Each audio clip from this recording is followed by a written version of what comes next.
the executive producer of SAfm Current Affairs, which falls within the news division of the SABC.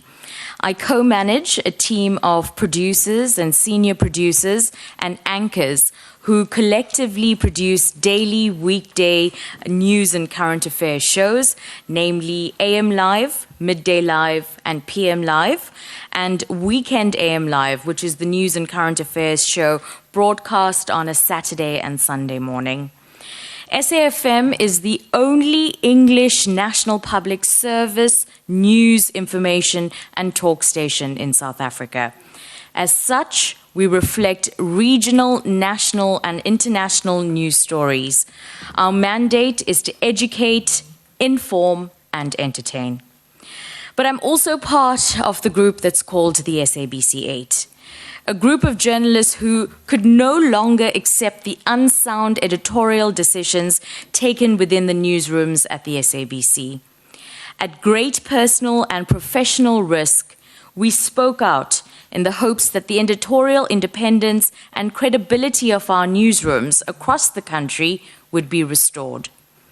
We chose to stand up because we felt that our newsroom had become a source of derision, despair, and criticism from the people we are fundamentally accountable to, and that is the South African public. If we didn't stand up, the costs of not defending an independent public broadcaster would be insurmountable. If we didn't stand up, we wouldn't be able to practice journalism with integrity. And if we didn't stand up, those in positions of power would grab more and more of our sacred editorial space until there was nothing left. If I didn't stand up, I would be complicit in depriving more than 20 million South Africans who solely rely on the SABC as their primary source of news and information, of balanced, factual information compiled by journalists dedicated to objectivity. For all these reasons, this is why we stood up. So on the 26th of May, without consultation, we heard via a media statement that the former Chief Operations Officer, Mr. Hlaudi Motsoeneng, decided to implement what has now become known as the protest policy. This meant that the SABC would no longer cover the violent protests against public institutions. So on Sunday, the 29th of May, the issue was tackled on the editors program on SAfm Current Affairs. The editorial decision was questioned internally and came under attack not only by the media practitioners on the show, but also from our listeners. And the context of this was, if we weren't going to report that 30 schools in Vuwani were burnt, how can we remain silent? The decision to keep such information from our listeners carried the hallmark of a state broadcaster under apartheid. On the 31st of May 2016, I, together with Futa Krecha, the executive producer of RSG Current Affairs, was summoned to a meeting. In attendance was Mr. Motsoeneng, the acting GCEO, Jimmy Matthews, the acting group executive of news, Simon Tebele, Anton Hearnes, who introduced himself as the advisor to the COO, the general manager of radio news, Sebulelo Ditlakanyane, and SABC spokesperson, Mr. Kaiser Khanyago. At this meeting, Mr. Motsoeneng stated, and I quote, "We are cleaning up the organization. People are doing their own stuff. There are many journalists outside that want to work for the SABC. The environment outside is bad. No person within the SABC is independent. The SABC is independent. This is the new SABC. You must adapt or find a job elsewhere. Editors Forum must go. It's advertising for rival newspapers." He added, and I quote, "If people do not adhere, get rid of them. We cannot have people who question management. This is the last time we'll have a meeting of this kind." Mr. Krige then asked Mr. Motswaneng what research or evidence was obtained to support the premise that the broadcasting of destruction of public property was a catalyst for more destruction of property. And this was Mr. Motswaneng's reply, and I quote, "You must defend the organization. No journalist is independent. The COO has final responsibility of news. If people do not dare get rid of them, we cannot have people who question management." Now, what really surprised us was the response we got from Mr. Jimmy Matthews. He said, "It's cold outside. If you do not like it, you can go. You've got two choices, the door or the window." Following the meeting, Ms. Sibelelo Ditlakanyane asked me to accompany her to the office of the PBS General Manager, Mr. Zoli Mapipa, where she informed him of Mr. Motswaneng's decision to immediately cancel the editor's section of Weekend AM Live, thus reducing the show by an hour. Mr. Mapipa then alerted the SAfm station manager, Mr. Dennis O'Donnell. This decision was effective from the 5th of June 2016 to date. I've received hundreds of emails from listeners, many of whom have complained to the BCCSA. One of them is actually a Stellenbosch University Arts and Social Sciences lecturer, Anita Yonker, who formally complained to the BCCSA on 11 June 2016 and to ICASA on 27 September 2016 about Mr. Motswaneng's unilateral decision to remove the editors, and I'm very happy to share that correspondence with the committee. With your permission, Honourable Chair, at this juncture, I would like to actually give a brief background to the program, The Editors. In my research, I haven't been able to establish the exact date that the program started, but a note from the station manager written in 1996 refers to The Editors as having been on air for many years, at least since the dawn of democracy. The brief of the show was to always been to discuss with editors of newspapers and news organizations about how the media covered major stories of the week and to preview the forthcoming major stories. Now, it's important to remember that due to time constraints, current affairs can't cover every single story. So highlighting newspaper stories that we have not covered allows us to add value to our programming. For example, at the very first time when gang violence broke out in townships in Port Elizabeth, it was a local newspaper that had exclusive information, which we reflected in our newspaper slots and then subsequently added it into our news lineup. Now, the Broadcasting Act commits the public broadcaster to produce and broadcast, among other things, a plurality of views and a variety of news, information and analysis. To this end, the editors fulfilled that requirement by providing of the expression of views from voices independent of the SABC. This diversity of voices and dissection of how the media did its job offered a platform for listeners to hear a very candid discussion about how stories and their varied treatments of stories take place. This program afforded audiences the opportunity to critique and interrogate the handling of stories. So by cancelling this show, Mr. Motswaneng effectively silenced the diversity of views. Programs like The Editors are not peculiar to South Africa. It is common practice in local and international newsrooms to air such programs. Suffice to say that the show was running even before I got to the SABC. And Honourable Chair, I'm not saying that programs should never be cancelled. But what I am saying that shows come and go. But there needs to be valid reasons why they are cancelled. It would seem the only reason for the cancellation was that the program criticized the decision of Mr. Motswaneng's protest policy. The argument Mr. Motswaneng made that the program was promoting the sale of newspapers whose editors were interviewed is irrelevant because newspapers are not in direct competition with the broadcaster. And Mr. Motswaneng made this argument at the same time the SABC was promoting the Gupta-owned New Age newspaper through its New Age business briefings on SABC2. But our editorial woes did not start in May 2016. In February this year, a day before the State of the Nation address, I received an email saying there would be no analysis of President Zuma's address. My team was too embarrassed to call the analyst who was confirmed and already picked up her accreditation.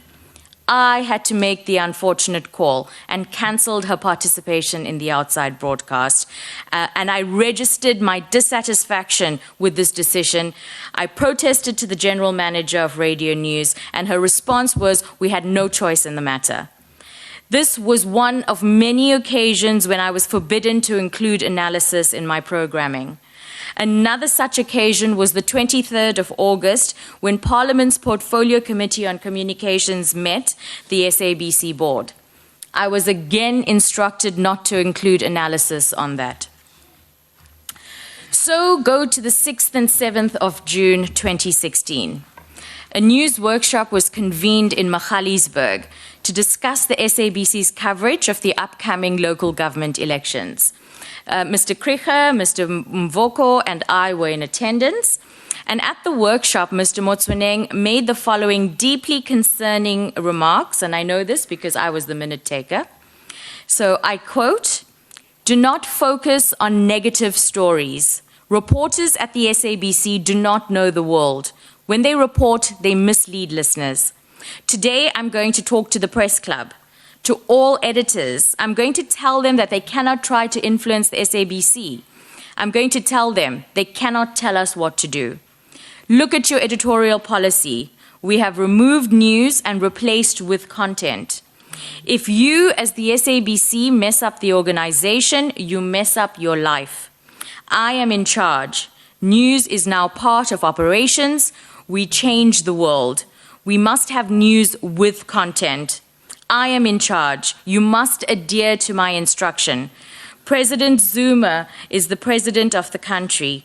I do not regard him as the ANC. You cannot treat him as the same.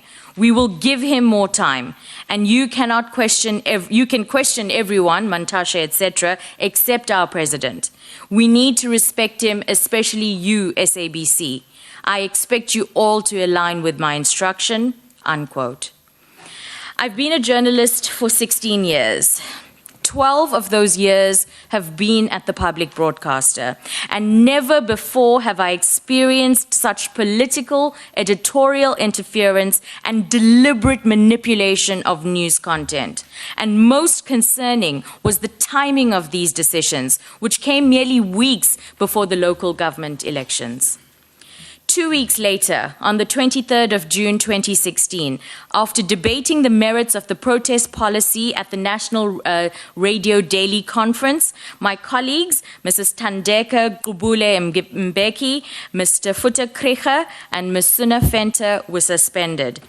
On the 26th of June 2016, I, together with Ms. Busi Ntuli, who's seated behind me, she's the executive producer of the TV Current Affairs show Special Assignment, and Mr. Jacques Steenkamp, a former investigative radio news reporter, wrote to Mr. Motswaneng.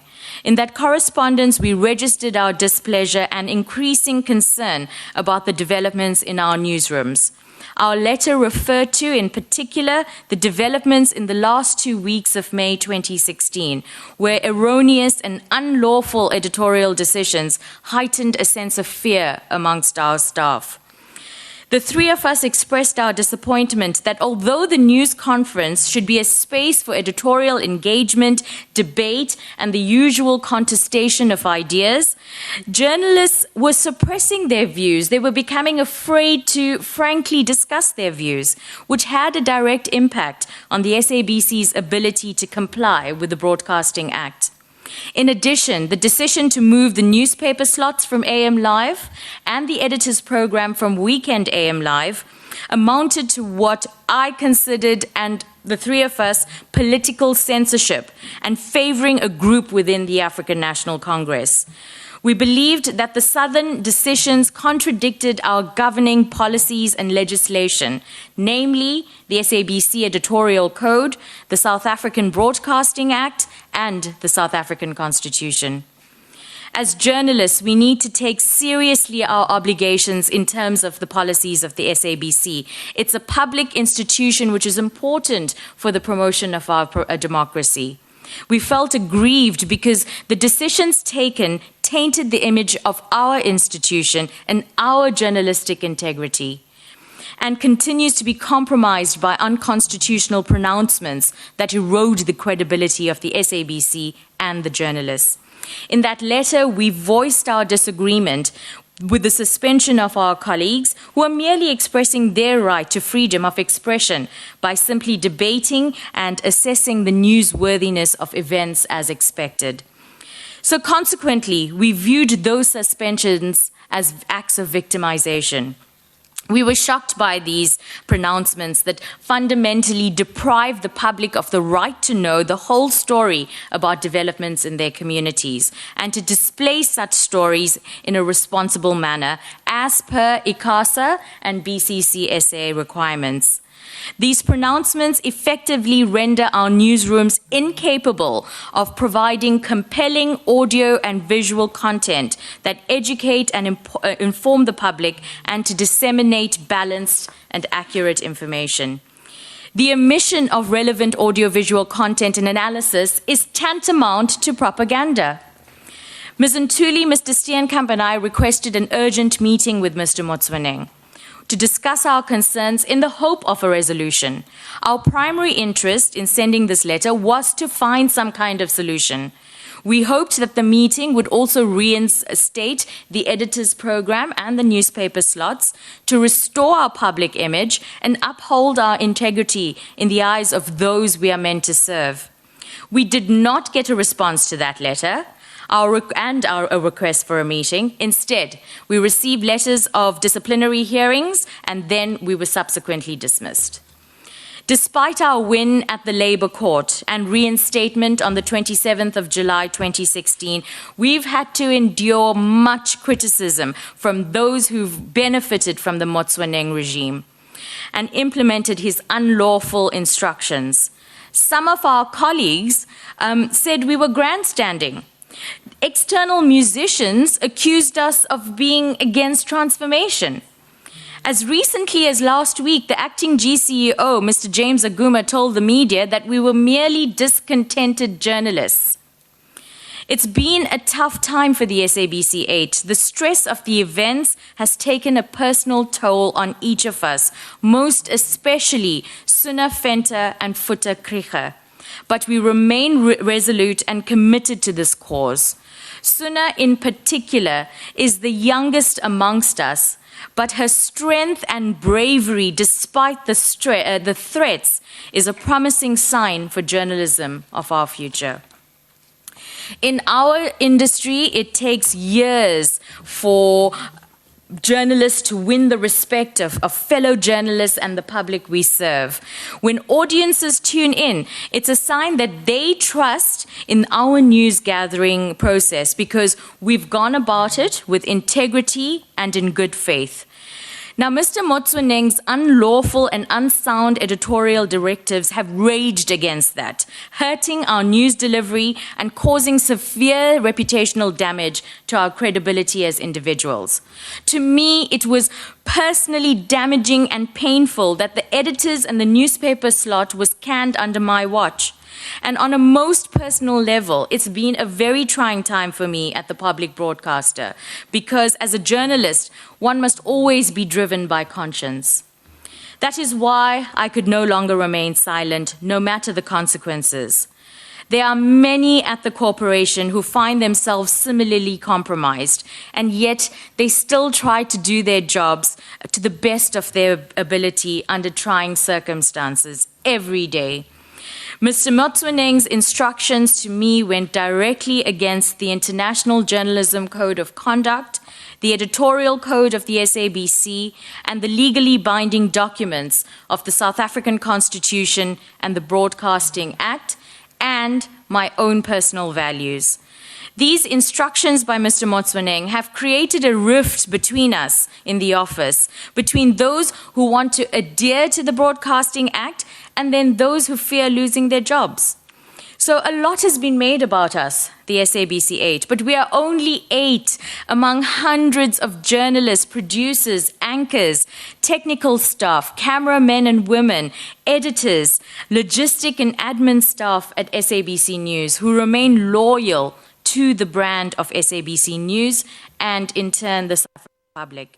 Now, as we headed here to Parliament, many colleagues stopped us in the corridors, as Tandeka told us. When we landed at the airport, we received tons of, I think it was 53 messages just on WhatsApp alone, pledging their support, not least because they too realized that this parliamentary process could be momentous in saving the SABC. Unethical editorial decisions attack the very core of the public broadcaster's mandate.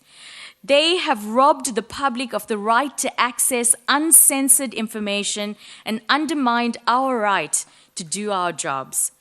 But this could be a turning point. The fact that we've come to Parliament here today to share our experiences with you means that someone is prepared to listen. And not all is lost if an urgent intervention is made now. The SABC is an institution that can be saved, that we can be proud of again, if the will exists to throw it a lifeline. I thank you, honourable members.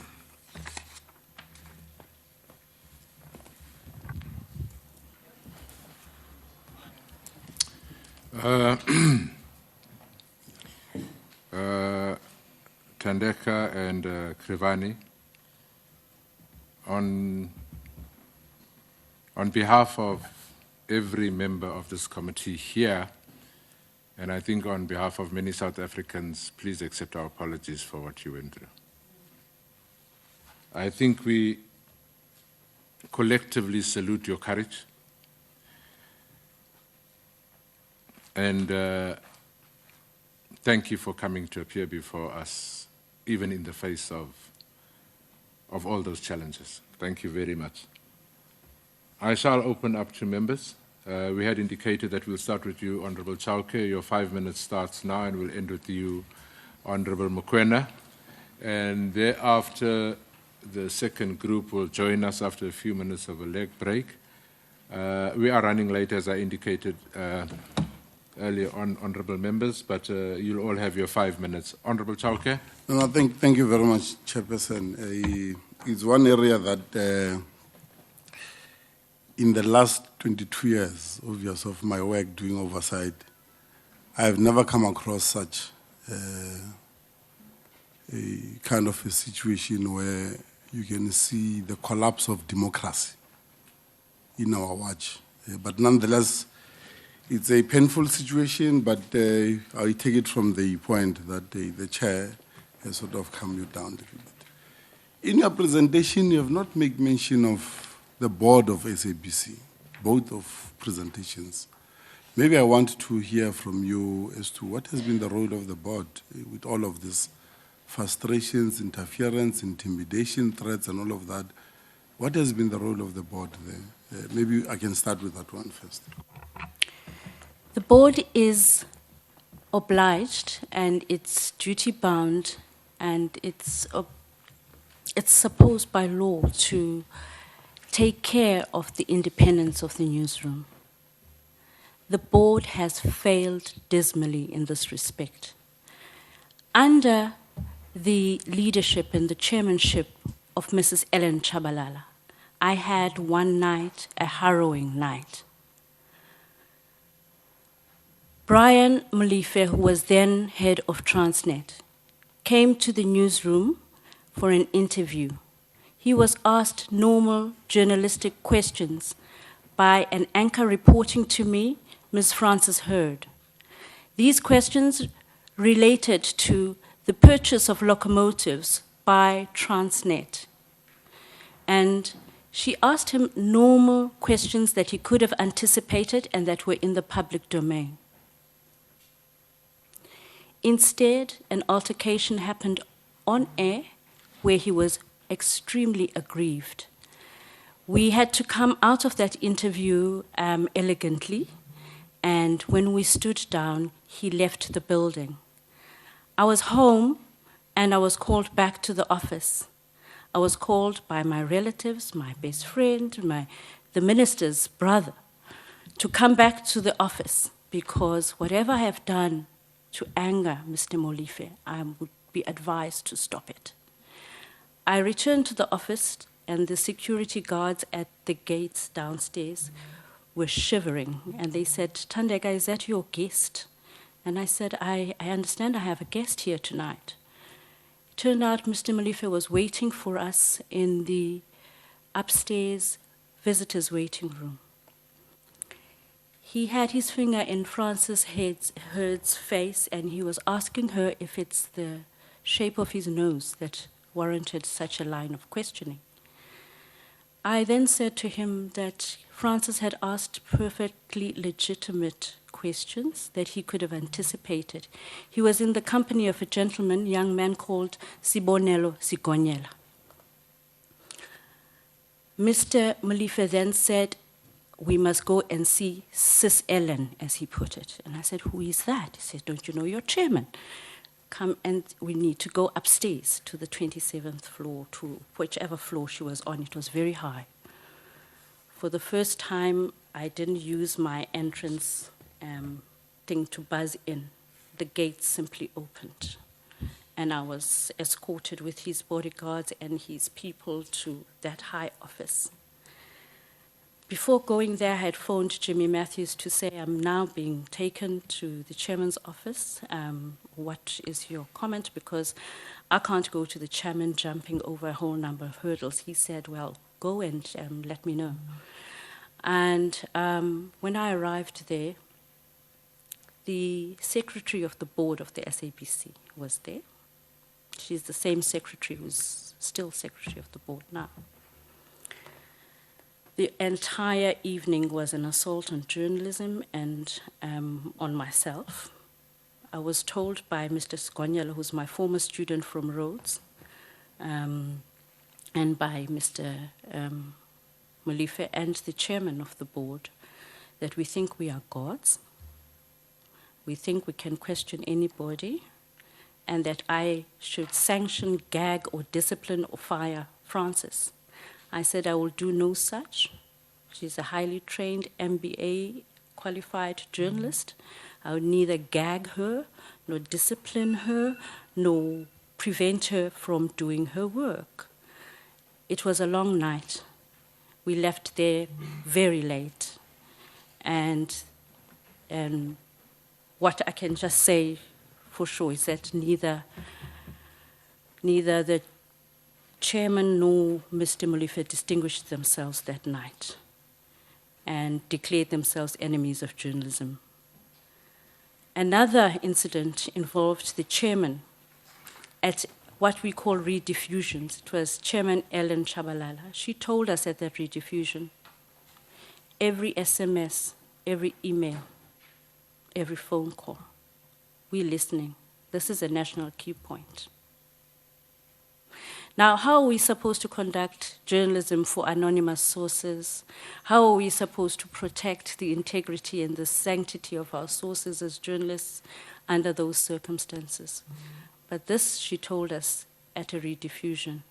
Rediffusion is a system much like you have in George Orwell's 1984, where Mr. Motsoneng or the chairperson beamed themselves on screens throughout the corporation and throughout the country, saying and making various pronouncements, normally assaults on journalism. The board is complicit in the death of journalism at the SABC. Thank you, ma'am. We'll have another round, unfortunately. Yeah, we'll try and do it. But there's still another round. We'll try and fuse them all in because this is the same issue. Honorable Killian. Thank you, Chairperson. Chairperson, I would like to thank them for being here so that we can really get to the root cause and root at the bottom of all of this. Could you please just indicate to us, was there a need for a change in editorial policy? And if so, what was the process that was conducted prior to those amendments having been presented, I believe, during February this year to the board? During, by the way, meetings that seem to have been incorrect meetings of the SABC board. And apparently they adopted the editorial, the changes. Could you please just elaborate further on that? Do you know what sort of prompted that? And what was the role of the acting group executive during your most difficult time? It was Mr. Jimmy Matthews. Did he change his attitude from being promoted? Could you please elaborate further on that?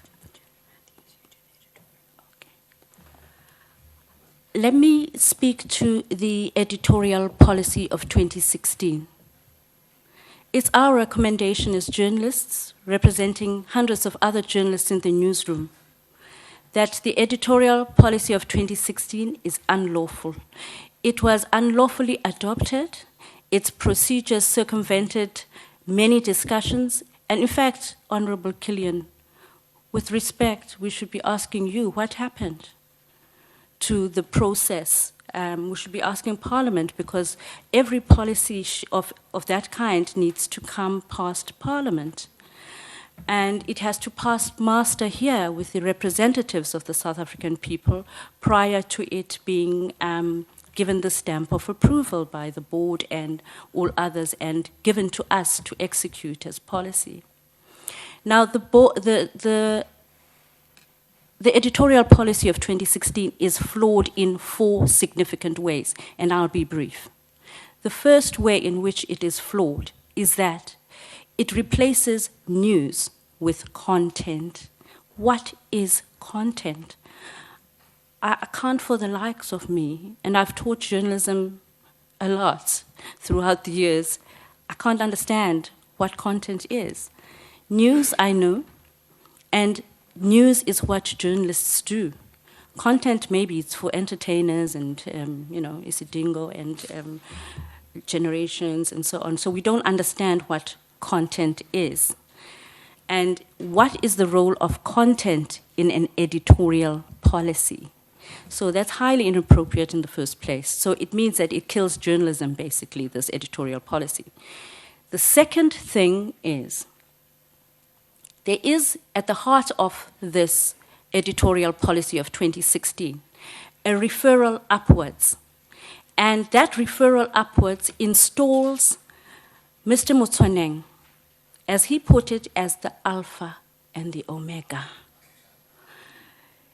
It installs him at the apex of the system of editorial decision-making. Now, that is improper, because universally, the world over, journalism makes a distinction, and it's a sacred distinction, between those who run the commercial operations, the advertising, and the administrative functions of a media house, and the newsroom. There ought to be a Chinese wall. It is as sacred to journalism as the separation of powers is sacred to democracy. So, by collapsing that referral upwards, instead of giving it to somebody like perhaps a public ombudsman, who is a journalist of high standing in the journalistic community, or a public editor, or an editor of editors, the editor-in-chief becomes Mr. Motsoeneng. And the 2016 editorial policy shifted it from the CEO, and it seemed to me that Mr. Jimmy Matthews complied with that arrangement, or didn't, to my knowledge, object to it. It's highly inappropriate. The other thing that is wrong with the 2016 editorial policy is the manner in which it was adopted, circumventing many consultation processes and not going through the right. The way it was inaugurated at the Bosberad, when we first heard of it, it was a display of utter bravado.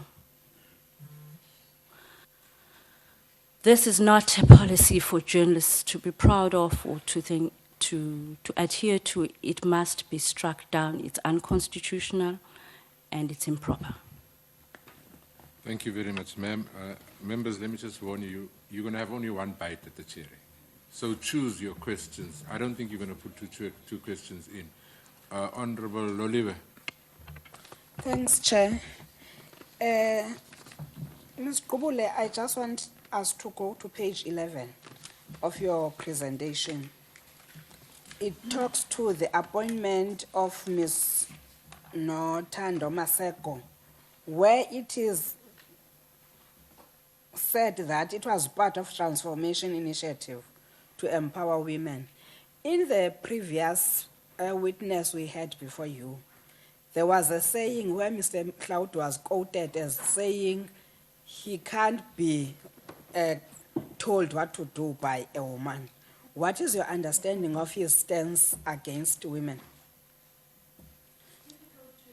Honorable Loliwe, Mr. Motsoeneng is a man who makes the rules, breaks the same rules. So I can't, for the likes of me, reconcile some of his statements, because when he appointed Ms. Nothando Maseko, he announced that Ms. Nothando Maseko has been appointed as head of television news, and she was formerly the executive producer of Morning Live.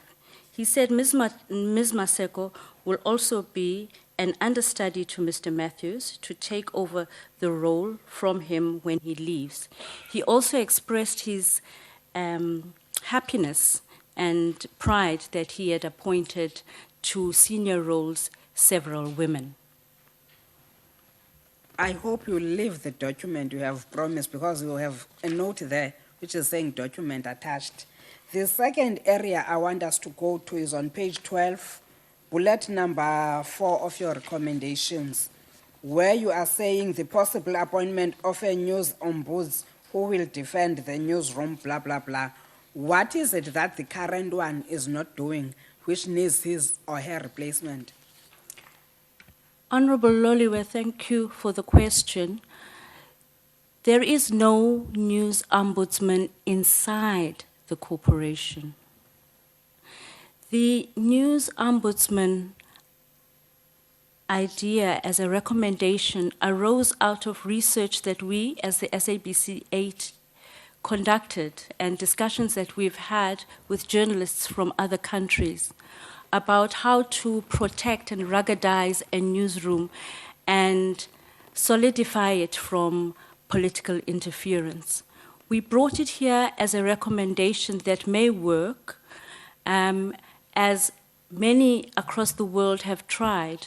For example, in the process of denazifying the media in Germany after the Second World War, the institution of an internal ombudsman to whom the referral upwards post would go, where there are disputes as to what is a story treatment, and disputes about how a story should be approached, particularly political stories.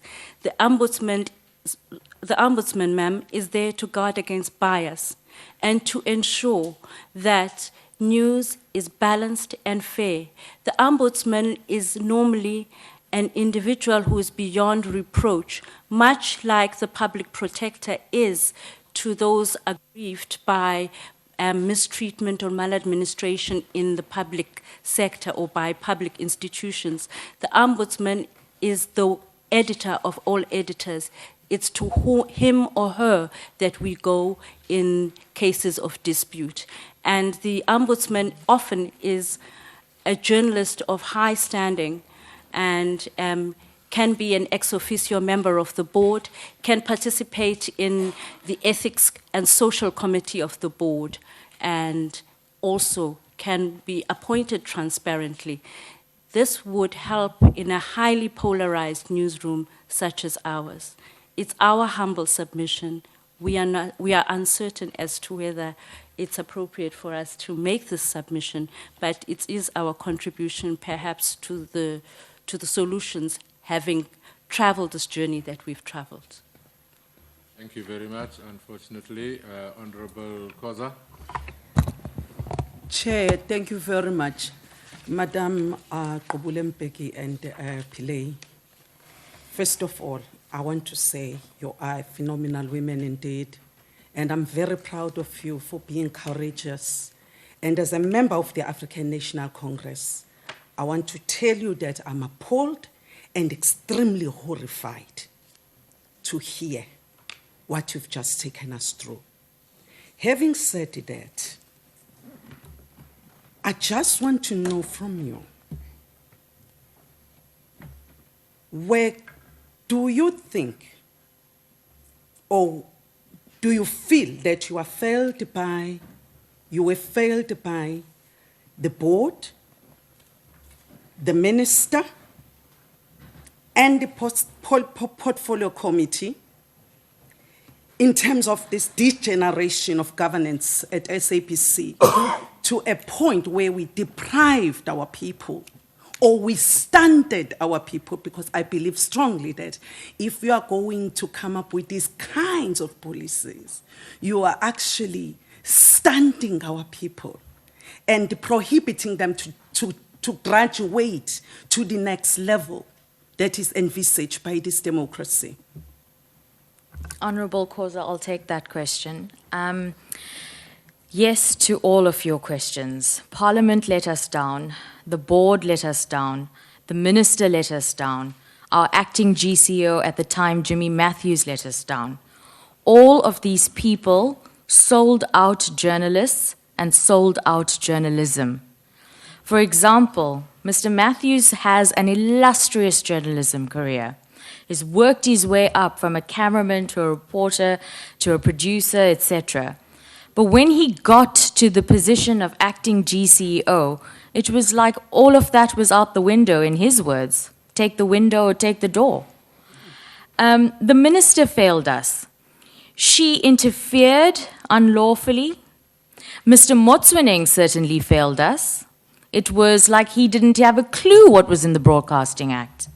The board failed us because they allowed Mr. Motswaneng to unilaterally do what he wanted.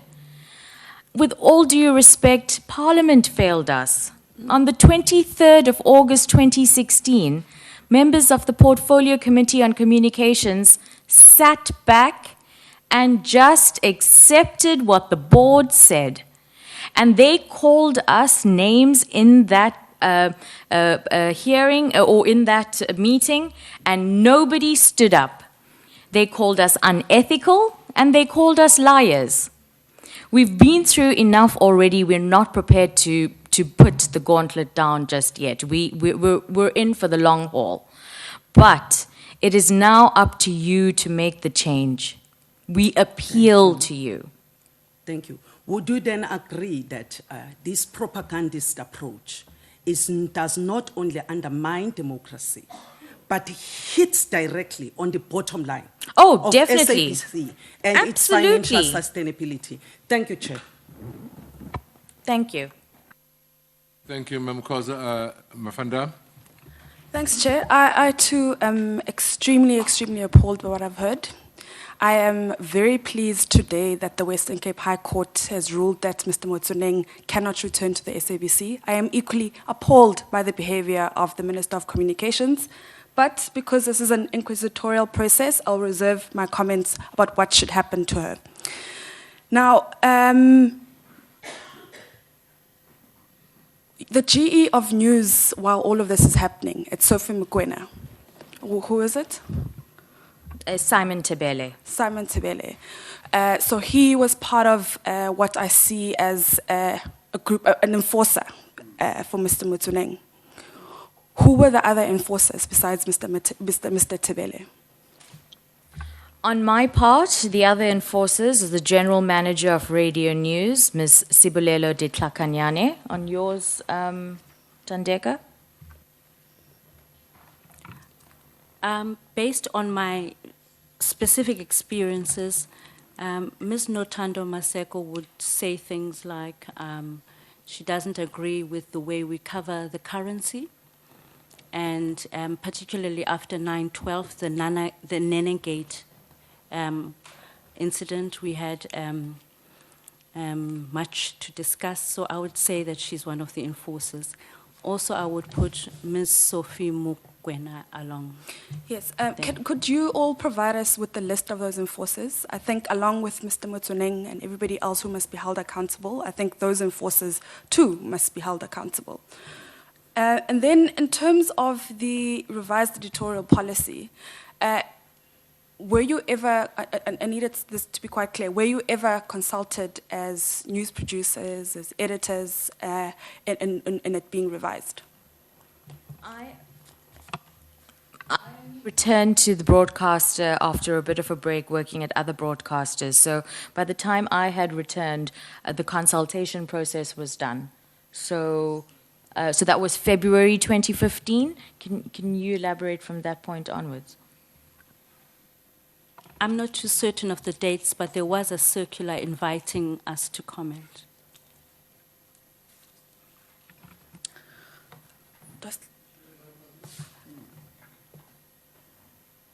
Can I come back later to my other question?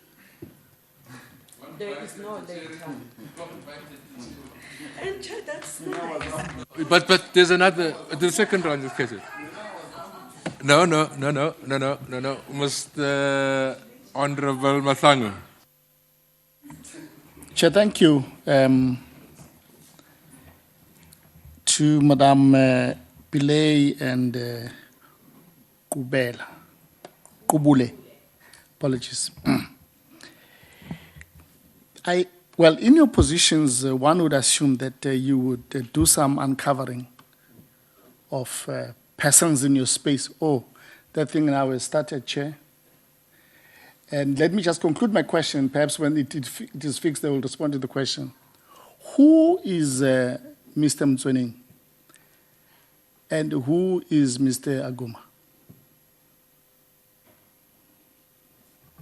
Law unto themselves? No, I know, but who are they? I would like to know them. How do I locate them? Who are these people? Well, Mr. Motsoneng is, as of today, I'm not sure whether he will adhere to the Western Cape High Court ruling, but Mr. James Aguma is the acting GCEO of the corporation. Yes, I know those positions, yeah. But I said uncover. Do we Oh, know the background. who these peoples are and what their agendas are at SABC? I think that's how. Honorable Mahlangu, sir, it's difficult to answer your question, but we can attempt. Mr.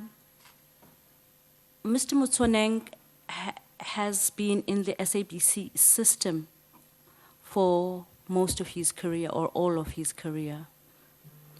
I understand that he began in the Homeland administration and then entered into our system through that. We journalists, we're a strange fraternity because the barriers to entry are very low. We are not like doctors or lawyers where you have to go through a certain licensing process and so on. So I guess he became one of us, even though we don't regard him as a journalist. We perhaps see him as one who sells broadcasting technologies and the ability to beam them to the highest political bidder. Chair, the next question that I would like to ask, in your presentation you raised the benefactors of Mr. Mtswening. Are you able to locate them and perhaps bring them to our attention? Well, one of the things that we had experienced is at the time of our SABC editorial interference campaign was the same time as the 90-10 policy that was implemented. So the musicians had confused the editorial fight with the fight for the local content.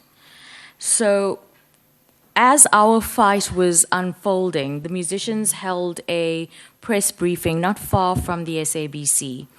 and said that they would lay down their lives for Mr. Motsoeneng, that the 8 of us were against transformation. They conflated two ideas, and they basically confused and swayed the public interest that the 8 of us were against the 90-10 local content, whilst our fight had nothing to do with that. Our fight was about editorial independence. So that would be one of the backers. There have been very brazen colleagues who have told us that we are grandstanding in the office. I suppose, you could consider them to be a backer of Mr. Motsoeneng, but I don't have proof. But I'd be happy to give it some more thought and come back to the committee. If you could just elucidate one or two things that you believe if we can do will rescue you from this heist. Honorable Mahlangu, sir, thank you very much for that. We look forward to putting certain ideas forward as to how we can right the wrongs at the broadcaster and return to a healthy broadcasting environment. The first thing that we need to address is the issue of the damage to the broadcaster wrought by the anti-intellectualism. Journalism is essentially about the creation of knowledge, and it is the first record of history. So it goes to the very root of epistemology, and we need highly trained journalists. We need journalists who can discern and learn and adapt to a fast-evolving world. If it is possible in any way to redeem the newsroom, we can do so through a fast-tracked, intense massification of global training for the newsroom, so that our journalists know that universally this is how things ought to be. And I'm not talking about only exposing our journalists to Western-type newsrooms, but newsrooms throughout the world. And I'm not talking about only exposing them to newsrooms that operate for profit, because we are not that. We are newsrooms that operate for the public and for the people and for development, to expose them to all the ethoses of journalism, to the buffet of world journalism, as a way of, the brain drain at the SABC is profound, and you can see it in the quality of what we produce. So please, if we can have that kind of training ethos after the cinders of this, what's going on. The second thing I quickly want to say is that please investigate the Ombuds idea. And thirdly, the Broadcasting Act is exceedingly clear on training, and it is also exceedingly clear on the responsibilities of the board. So if the social committee is not discussing ethics and the contribution of core business to society, what is it discussing? Handing out houses. So, if the Social and Ethics Committee could be extended to include the obligations of the board to actually look after the health of the newsroom, it would be helpful. Thank you. Very quickly on my wish list, I'd like the editors program to return back on SAfm, the newspaper slots as well, and I don't want phone calls saying no analysis. Honourable Swartz, please put your mic off, Mr. Mahlangu. Chairperson, and again from my side, and I just want to join the sentiments expressed by other members, almost a sense of outrage.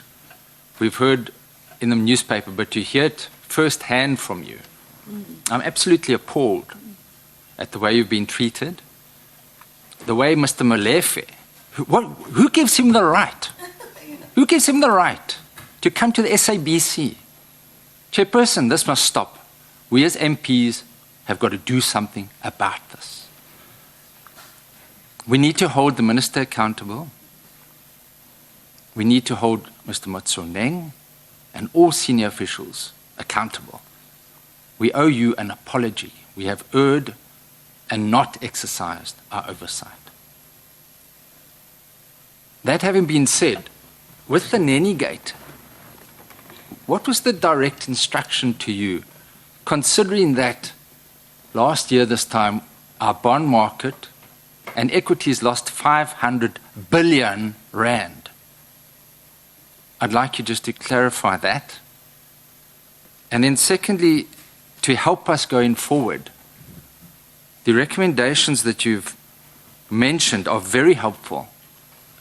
The one that and you've mentioned a few, the one I'd like you to refer to is the process of appointing senior news executives in the head office and the regions. If you'd like to spend a bit of time explaining how that could help you. We believe the truth will set us free, and that's what journalism is all about. Thank you. You've got 4 minutes in your response. As to the issue of Mr. Molefe, well, he's been crying, we've been crying, so I guess things even out in the end.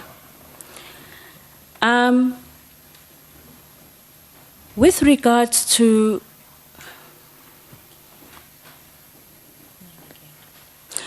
I'm trying to explain, to find a way to explain, it wasn't so much an instruction, it was a lot of leaning on to say, refrain from the narrative that says the president crashed the currencies, the equity markets, and the bond markets. And with us explaining that the rand generally trades in a basket of emerging market currencies. And on that day, the rand was behaving uniquely in a way that cannot be explained other than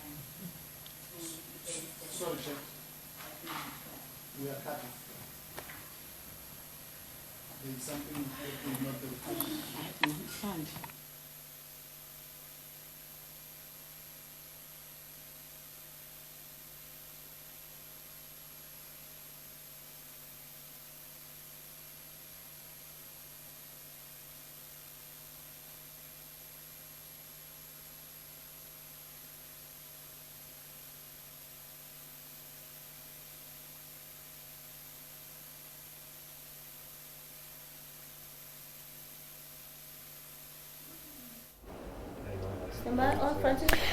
Okay, we're bringing you live visuals from Parliament. We seem to have lost the audio temporarily. I can confirm that that is a technical glitch. We're going to monitor Parliament and take you back live to these incredible revelations about the SABC. Speaking before MPs, the head of economics, Tandeka Ngobule, and Krivani Pillay from SAfm. Some details have emerged of what they call censorship. Krivani saying that she was told not to take analysis on various stories involving our president. We do believe that we do have the sound back, so let's take you, in fact we don't, we will take you back as soon as we can live to Parliament. It's emerged that the head of news told these SABC employees that if they did not like the policy, they were referring to the policy about not taking visuals of protest action, and he said they could take the door or they could take the window. An altercation involving the then head of Transnet, now the departing CEO of Eskom, Brian Molefe, has also emerged. How the chair of the SABC at that time told the economics editor to fire an SABC employee. MPs quite emotional in Parliament this afternoon, early this evening, saying that they erred and they have